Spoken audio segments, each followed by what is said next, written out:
Hi guys, welcome to the channel. My name is Puddles, and today I'm going to tell you the story of how the best trip of my life quickly turned into the worst. Starting off strong with the context. My family was invited to go out west to attend a wedding, and since it was going to be an important milestone in this person's life, we were happy to go. So my dad, mom, brother, grandmother, and I climbed onto a plane and shot off to Alberta.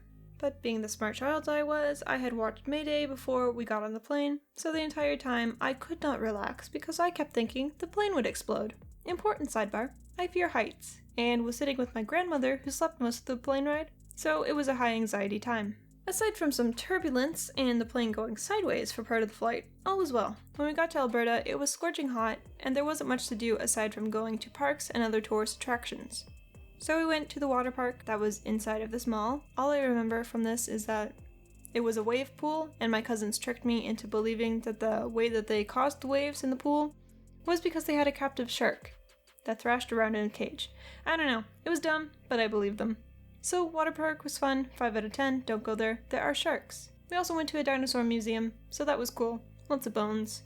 I would show pictures, but my phone unfortunately passed away when I dropped it into a toilet. But the museum was fun, 8 out of 10, would recommend. The gift shop is awesome. Throughout our visit, my grandmother wasn't feeling the best, probably based on how hot it was outside, but she spent most of the time in bed, so while we were out having fun, she was not having the best of time. But she was well enough to attend the wedding when it happened, and it was a great ceremony. There were dogs, I had to wear a dress for some reason, but all was good in the world. But the after party was amazing. My brother had a sip of wine and started dancing like a madman.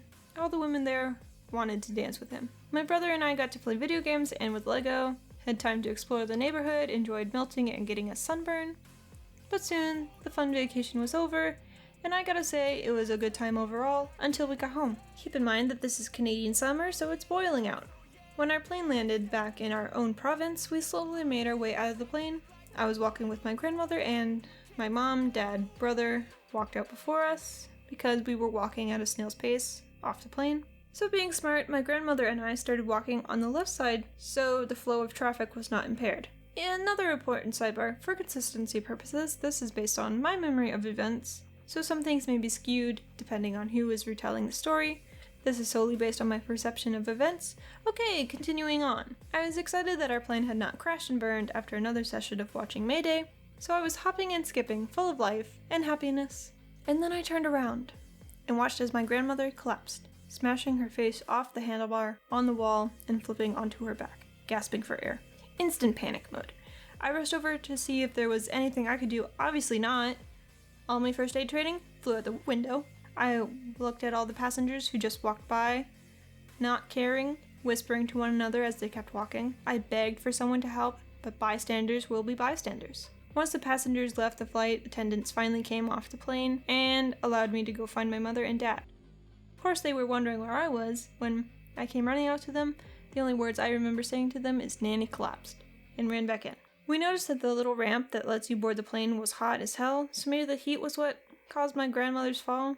But finally, they opened up a window to let some airflow in. An ambulance was called and my grandmother was carted off to the hospital. The flight attendants, or some member of staff at the airport, came over to me to apologize and gave me a bottle of orange juice as a means to soothe me. But I was in a state of what I want to call pure shock, but I could be wrong. Everything that had happened was just muddled because of the outcome. I was more upset at all the faces I watched pass than by the airport staff forgetting to make sure the ramp was well ventilated. But when everything was in order, we left the airport and headed home. I ended up leaving the bottle of orange juice on the windowsill at the airport.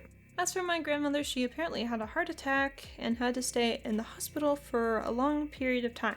But after that ordeal, she did recover eventually. So yeah, the story still gives me anxiety for whatever reason, and I still have a really strong feeling of resentment towards all the bystanders, but that's all in the past. Thank you so much for watching. If you enjoyed this video, or if the story itself resonated with you, please like, comment, and subscribe.